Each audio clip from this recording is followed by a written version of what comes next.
Well, hello and welcome to the Profit Express. I'm Tim Healy, and I'm inviting you to join me each and every Wednesday so you can be prepared to win the battle for business.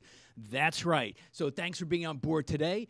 And of course, a big thank you to our good friends and sponsors, Corbett Public Relations, where they've been promoting and protecting businesses and brands for over 30 years. So, hey, do yourself a favor. Visit Bill and his team at CorbettPR.com. That's CorbettPR.com. Welcome aboard, everybody. So it is time to win the battle for business. Now, if you're listening and you have a business and you have a couple of $100,000 in revenues as we currently stand, and you've often thought of, hey, I would just love to double, triple sales, get to 7 figures, get to 8 figures, then today's show is for you. So if just the mention of growing your business from 6 to 7 to 8 figures has you hungry, has you intrigued and interested, don't go anywhere, because today's guest has an awful lot to say about his own personal experience when it comes to winning big in winning the battle for business. He is Ryan Margolin. He's the CEO of Professional Hair Labs. And it started around back in 2009 when he jumped into his father's kind of fledgling, floundering business where revenues were about $275,000. And inside of 18 months, he tripled sales. But he didn't stop there. As of 2023, he has sold over $50 million of his product globally. So Ryan and his story is a perfect one to share on the Profit Express, and that's why I'm very excited to have him on today. Ryan Margolin, CEO of Professional Hair Labs. How are you today? I am good, Tim. Thanks. How about yourself? I appreciate the opportunity. I'm looking forward to it. No, I mean, you are the quintessential success story. You're the quintessential small business story where, you got to a certain point, you were floundering, again, you stepped in. I know you're going to share the story, but there's so much that we're going to unpack that I know so many people are listening to. They're like, yeah, I've been wallowing in 6 figures too long. What did this guy do? So let me start with this, because the story has an unfortunate beginning. And it was your mom who actually got chemical poisoning that led to what is now, the creation of what is now Professional Hair Labs. Share that story with us if you could. Yeah, that's exactly where it started. My mother was is a master hair technician. She's retired now. My dad was a business owner his whole life, pretty much. He grew up in an entrepreneurial environment as well. And they had a hair replacement studio. And over the years of the exposure to the products that my mother was using, she got chemical poisoning, and it forced her to retire early. She never truly recovered from it, although she is okay now. But it was never the same for her. She can never go back to work. So my dad decided to sell the hair replacement studios. And he focused his attention to creating a product line that was safe for not only technicians, for the individuals wearing the hair systems as well. So that's really where the company started. The innovation and the creation and the ideation of the business at its core came from an extremely creative mind. My dad was always great with ideas. But I think what happened then is, 40 years of bad habits and maybe a little bit of imposter syndrome kind of stopped the company and the product and the business from being as successful as it was able to be. So it was quite stagnant for many years. And that's really where the journey started and what I saw when I came into the business. So, all right. So this is, all right. Fortunately, you said your mom is better today, fortunately. Yes. But then your father, who's a creative mind, formulates this, what is a healthy, safe alternative, healthy for the customer, healthy for the technician to apply it. So he creates this product line, which is not an easy task. But you mentioned a few things that were kind of interesting. Bad habits and imposter syndrome led him to kind of stagnating. So I'll get to imposter syndrome in a minute. So he gives you a call, knows he's kind of floundering. You come in sales at 275 or so. What were some of the fundamental changes because tripling any level of sales in 18 months is significant. You stepped in. What did you determine had to be done to triple sales in 18 months? So I spent the first 6 months learning about the business. Mm-hmm. And I actually, during those 6 months, 3 of those were actually spent manually building an Excel sheet of all the hair replacement studios in the United States. Back then in 2009, I wasn't really familiar with, what scrapers were. There wasn't really that many tools available. So it was all Right. manual lifting. So during that process and that 6 months, I learned there were some really key points that were just letting the company down. Number one was the branding. Number two was the messaging. And number three was the sales and the operations. There was holes in all of them. And I think what it did was it stopped people paying attention to what was really important inside of the business, which was the solution that this product brings to the marketplace. So you identify branding, marketing, and sales. So quite a bit of holes that you had to plug up and triage and fix, no doubt.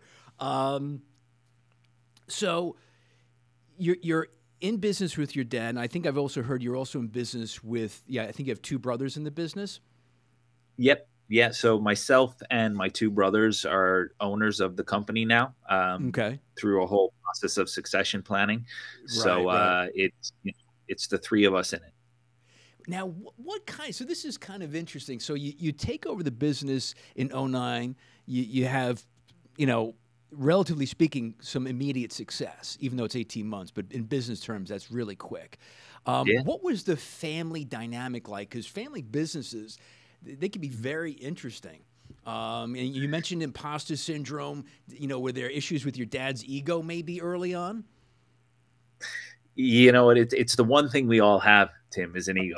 And I think as you get older and more mature, well, actually not for everybody, but you try to learn how to control that, because at Right. the end of the day, I believe an ego is something that needs to exist within oneself in order to progress. But at the same time, you need to know how to leverage that and use that. It's not like it can actually make you or break you in a lot of cases. So, look, working in a familiar environment, it was tough at the beginning, and look, it still has its challenges. I mean, like any other business, whether you're working with family or whether you have shareholders, they both come with their different sets of challenges. But I think what really worked for us was the simple fact that myself and my two brothers were very empathetic individuals, and we always like to put ourselves in the position of another while we're looking at a challenging situation, and that has allowed us to communicate through 95% of everything that we faced, which is why things move forward the way they did. Yeah, we've had times of challenges where we couldn't see eye to eye, but ultimately there's always common ground. So with the three brothers, then. The three of you are able to, again, nothing's perfect. There's going to be arguments, et cetera, et cetera. But now we're talking since 2009, so it's been a number of years already. The three of you are able to kind of, it sounds like you have a common vision and mission, which keeps you guys moving forward.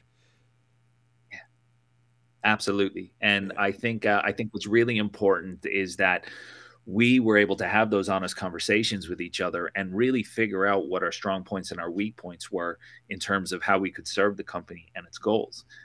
Our vision and we're all on the same page. We know where we want the company to be. We know what we wanted to achieve. And now, we've had very open conversations about what we can bring to the table. And that's kind of what naturally led us to sit into the positions in the company that we were in, because we had to make those decisions ultimately. As we started to grow, our team started to build out. We needed to make sure that we, as leadership, were in the right positions to provide the best to the company. I think in doing some research for the show, I came across, you did a TED Talk not too long ago. And in it, you shared a story of your father who had, I don't say offered, but, kind of gave you a non-compete. It seemed like it was an interesting moment for yourself and the business. That could be a very interesting conversation. So how did that work out? How did you navigate that? that was a defining moment for me. Look, I mean, it wasn't as straightforward as sitting down one day and that, that was served to me.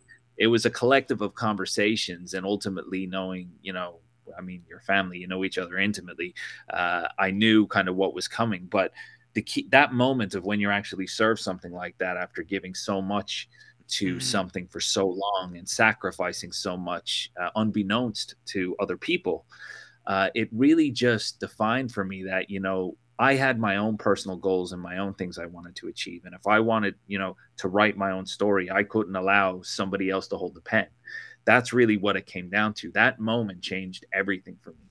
And it kind of shifted from a moment of where I think my dad saw me as just his son to somebody who, okay, look, he's his own person and I need to just kind of get out of his way.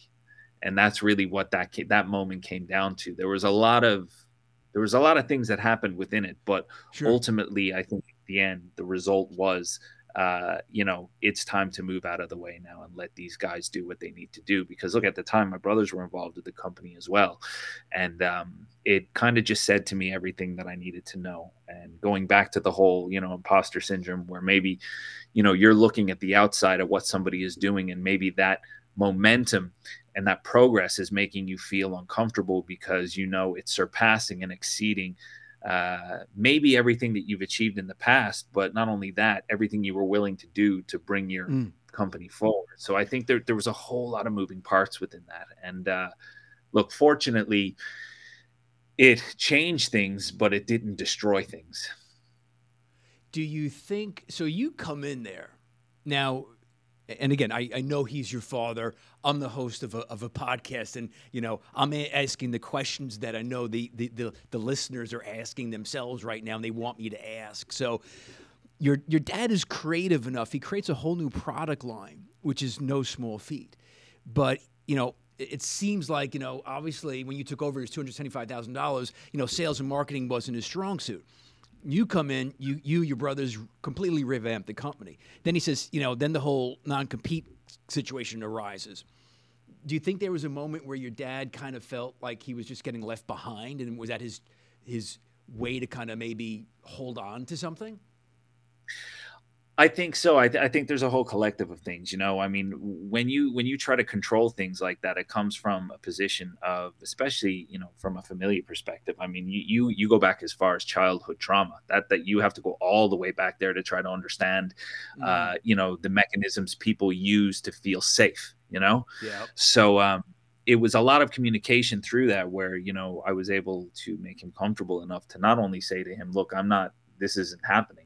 I'm ready to walk if this is the future of the company you want. But at the second, on the second side of that, it's like, this is unnecessary. I have your best interest at heart. And I think, look, through a lot of open conversations, we were able to navigate that and get over that hump. But it was just, it was a very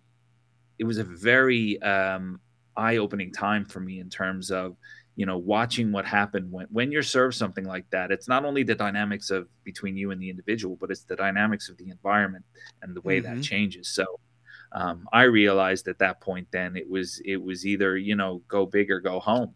And that's really that was what triggered the hunger and the motivation for me. And I was a little bit younger then, and what, I realized that maybe that's not the best motivation. I've learned that, like, if you allow yourself to be motivated on the back of someone else's act, they really truly still have control over you. Yeah. But if you can do what needs to be done without the motivation or action of another, that's where you start to see real progress. And I think over a short period of time after that, I started to see that, and I look back on that moment as a learning curve. Now, you shared something, and I think you might have mentioned it in that TED Talk. If you want to write your own, I'm paraphrasing, if you want to write your own stories, you can't let somebody else hold the pen. Yeah. Man, I like that. Absolutely. It's true, though. I mean, no one's going to do it for you. And ultimately, if you're not getting the results you want, you just really haven't become the person that you need to be to achieve it. And I mean, that's a cliched statement, but it is actually very true. So Listen, I think it's also a testament to, yourself, your dad, your brothers, that it was a tough time. I'm sure there was some tough conversations, but there's not a business operating today where, whether it was a family-owned business or just, the owners got around and they didn't have to navigate tough conversations. So it's a testament to you guys that you came in on the winning end there. Yeah, and you know what, we often talk about that, and we kind of it's always good to to look back a little bit sometimes and realize how far you have actually come as individuals. Never mind the success of the company. It always kind of puts you back into a space where you realize that, look, you have paid attention to the challenges and have actually moved towards the pain and the uncomfortable feelings to address them so you can move forward. Because if you keep running from those feelings, it will catch you at some point. And unfortunately, for a lot of businesses and a lot of people, it's usually too late by the time that happens. So we try not to let that happen. Well, listen, we talked about ego earlier, and I don't think you could be a successful business owner without ego, but it's a matter of managing it and balancing it so it's not all consuming. Exactly. I want to forgive me here. I'm going to read it because it's a quote, and it was a quote from your TED Talk, which I certainly would recommend people watching it. I thought it was a great talk. And you said here, and I quote, "It may not be your fault, but it is your responsibility. Are you ready to face the person in the mirror?" And that caught my attention, obviously. So here's my question to you, Ryan, based off of that quote. When was the first time in the growth of professional hair labs where you had to kind of apply that quote, saying, hey, you know what? I have to, take responsibility for this. I'm the guy looking in the mirror. Yeah. So I can answer that immediately because it was the first major change for me. So in 2009, when I moved to the States and we spent the 18 months there, I came back to Ireland, and we decided we were going to open a location in Ireland to use as our global distribution center because, look, accessibility throughout Europe is easy access, and then, better shipping, logistics, everything. And I was like, I came away from the States, and I'm like, look, we achieved this in a short period of time. I know the system.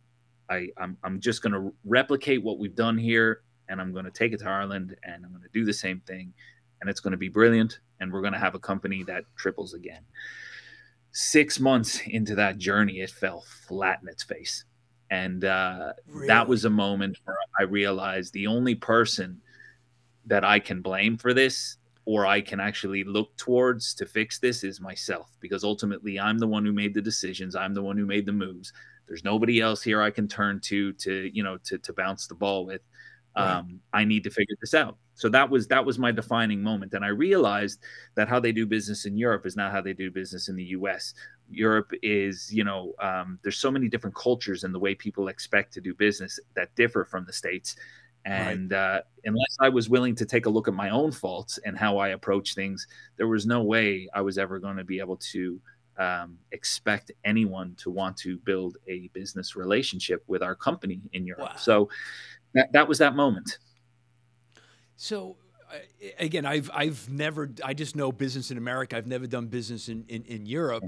What was one? So you go 6 months in and you fall flat, which is very interesting. Like you said, hey, I thought I could replicate it. What were some of the the immediate lessons that you learned? Anything in particular that stood out? Yeah, I think I think people in Europe, it stood out to me that they were more focused on building the relationship than they were the transaction. And for me, I always have been someone who gets in and out of what I do. Like if I go to an event, I go with a very intentional focus, and I get out. And I was not getting any success with that. I realized it was because I just, while I know who I am as a person, I'm a very caring, empathetic individual. Right. When it came to business, I was very protective of my time because I knew I had so little of it, and people just weren't connecting with it. So that to me was one of the biggest things that stuck out with me is that I had to get some time to know people. And when I started to visit some of the distributors and stuff, they were bringing me out for dinner. We would have long conversations about, everything from personal beliefs to, business experiences. And what I realized is that the thing that that they really felt connected to was the person, not the business. And that's when my mindset changed about the type of company that I wanted us to be. So you were more used to, and I can appreciate that, the transactional getting in, getting out, when, the European culture, the European style, a lot more relationship building, conversations will take it slow. Let me get to know you first. That was like the big difference. Yeah.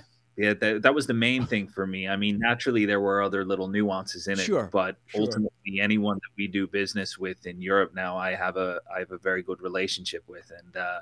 And that changed me for the better, because I realized sometimes it's not all about going fast. You do need to slow it down a little bit sometimes. Wow. So like you had to show them some love before you got the business. Yeah, that's it.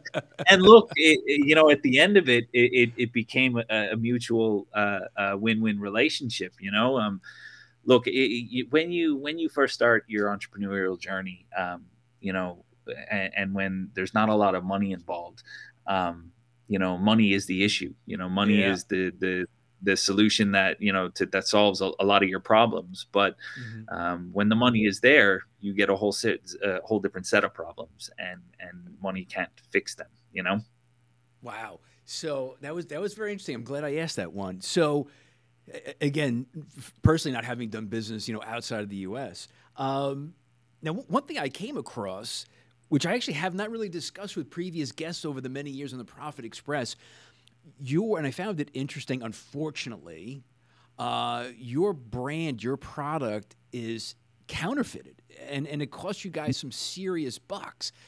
How do you combat it? Can you prevent it? What do you do with that? So we've spent an untold amount of money over the last 5 years defending our IP rights and our position in the marketplace. Estimated losses for us on a yearly basis at the moment is somewhere in the region of about $5 million, right? So it's not small change.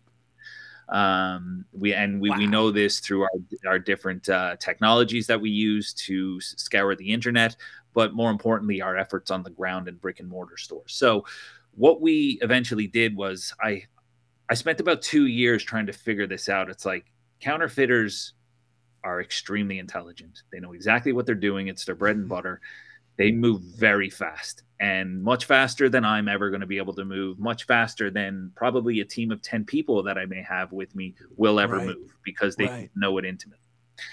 So like everything, I started to think about technology solutions. So I hired a team of developers. I built our own custom solution for our brand, which is now something that we're going to, over the coming, quarters, potentially roll out to our own clients. And then ultimately it'll be a software as a service solution called Clarity Codes. And it's an anti-counterfeit app that will allow brands to print codes, create codes from our system, print them on their packaging.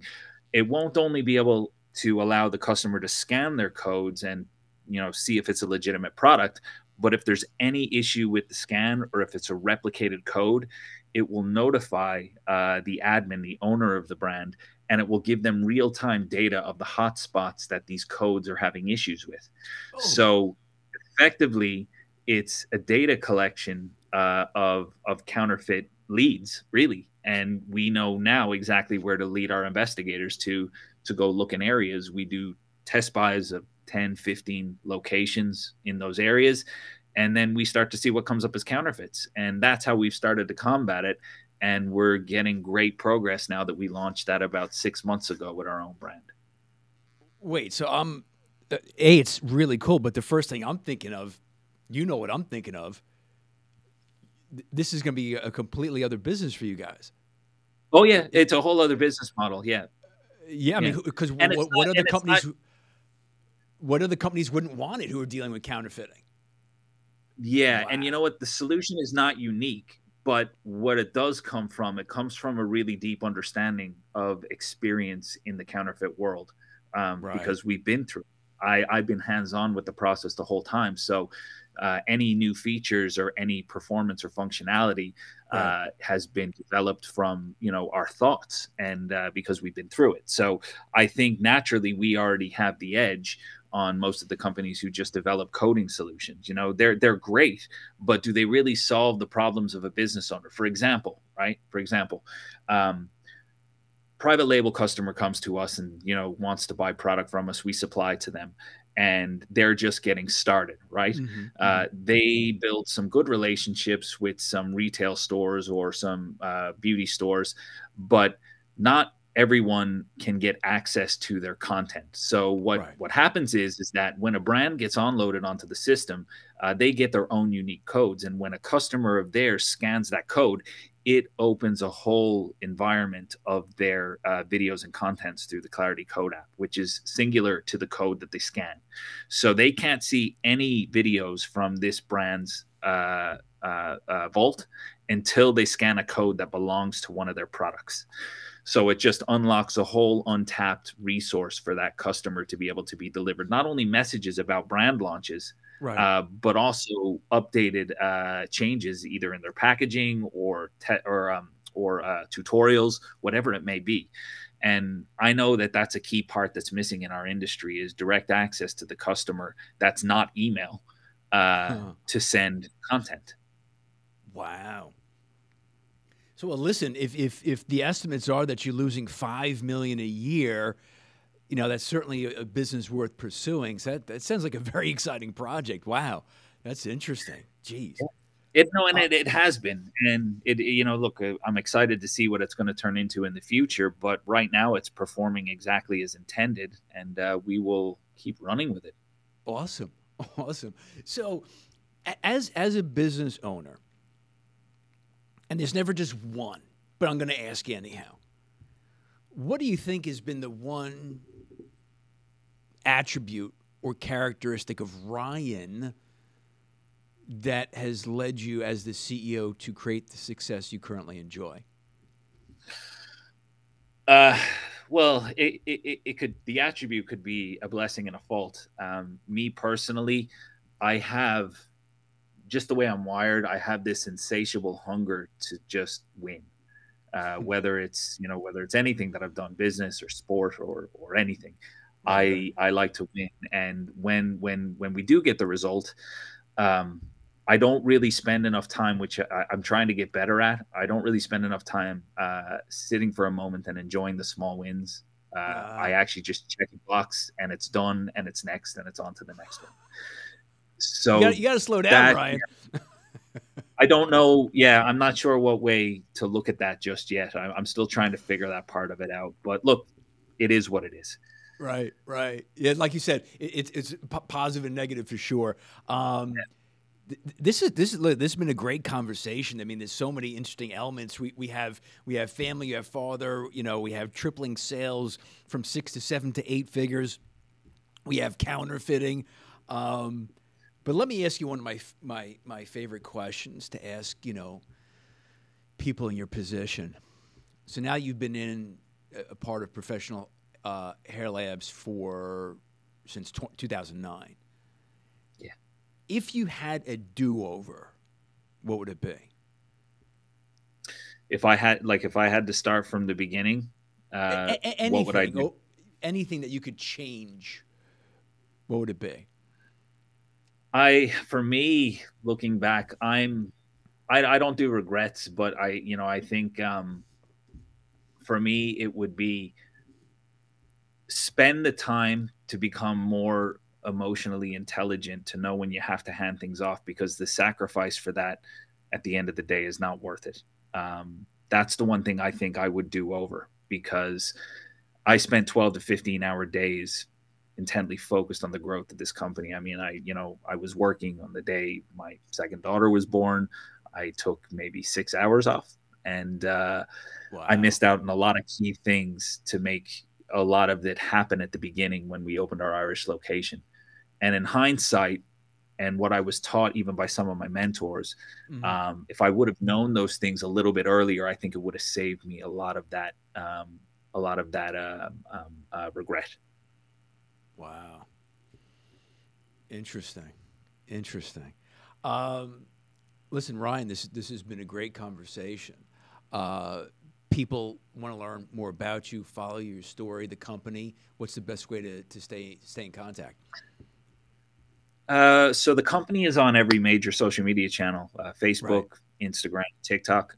My main hangout is LinkedIn. Right. I have an Instagram account, but it's more so for personal stuff. My LinkedIn is where all the business stuff goes. So I'm always open to connections. So if anyone has any questions, or if they just want to know something or a piece of information, I'm always available. Awesome. Awesome. Ryan, it's been a great conversation. I appreciate your time today. Thanks so much for being on board the Profit Express. Thanks, Tim. I appreciate it. My pleasure. And this is the Profit Express. And make sure to be on the lookout every Wednesday as great shows like the one I just had with today's guest, Ryan Margolin, who is the CEO of Professional Hair Labs. Talk about a story. You know, if you want to be inspired to double, triple sales, this is one to tune into for sure. So again, be on the lookout. Shows drop on iTunes, Spotify, YouTube. Hit the bell, hit the follow, hit the like. You know the whole routine. So until next time, let's continue to win the battle for business.